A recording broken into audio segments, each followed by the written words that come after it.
You have a little island of wilderness surrounded by an ocean of humanity.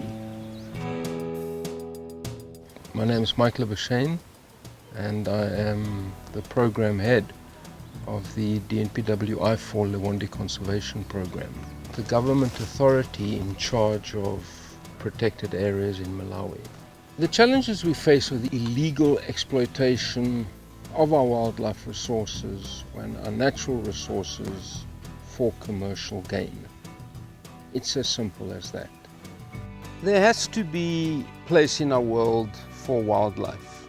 It's not some fantasy tale. A natural area like Liwonde produces oxygen, it purifies water, and it contributes to major ecological processes. Human beings need this. The national park is for the people, and every citizen of Malawi owns the national park. Liwonde National Park is situated in some of the most populated districts in Malawi. Malawi is one of the most densely populated countries in Africa. It's facing constant pressure for the exploitation of its resources. If unchecked, it would be a simple free-for-all beyond the point of recovery.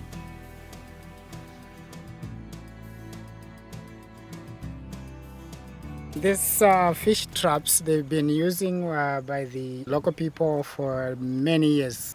It focuses its attention on a certain size of fish. They're made of bamboos. Also, the catchment is fairly small. Its impact on the system is very limited. A lot of the commercial poachers in Liwonde have used mosquito netting from anti-malarial donations, and they make huge 100-meter nets. The mosquito netting kills everything. In the last 10 months, we have confiscated and burnt over 90 nets, almost 100 nets, longer than 100 meters each. Whatever we think is dangerous to the animal, then we pick it up, do as much as we can to help the animals to be in a happy life. A poacher who takes out a boatload of fish, probably earning himself about $200. That's 6 months minimum wage.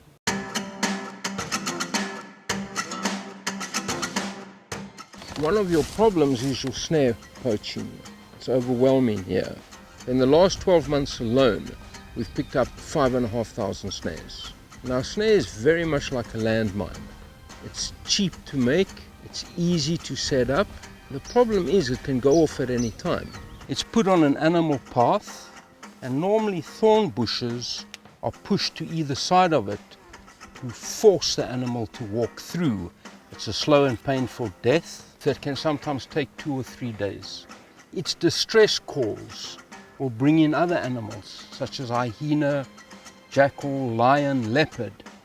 They're not the targets, but they are collateral damage. A poacher will not set a single snare, so he might have 40, 60, 120 snares. When coming to service them, he might have 16 animals killed in them. 16 animals have died a horrible, lingering death.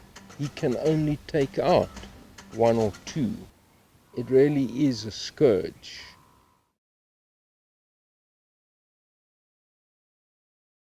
One of the baby elephants in this group has a snare around its leg. Now, this snare has the potential to kill that elephant.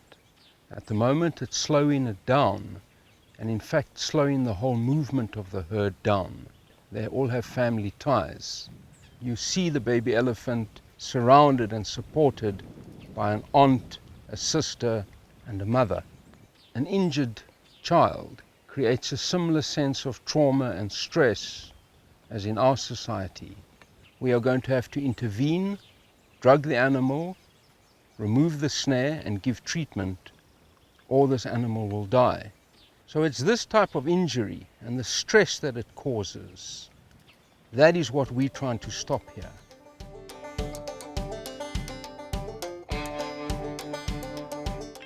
I ripped the whole quadricep muscle from the knee joint when tackling a poacher 3 months ago. Due to corruption, that poacher was let off in court. This is the injury that will stay with me for the rest of my life.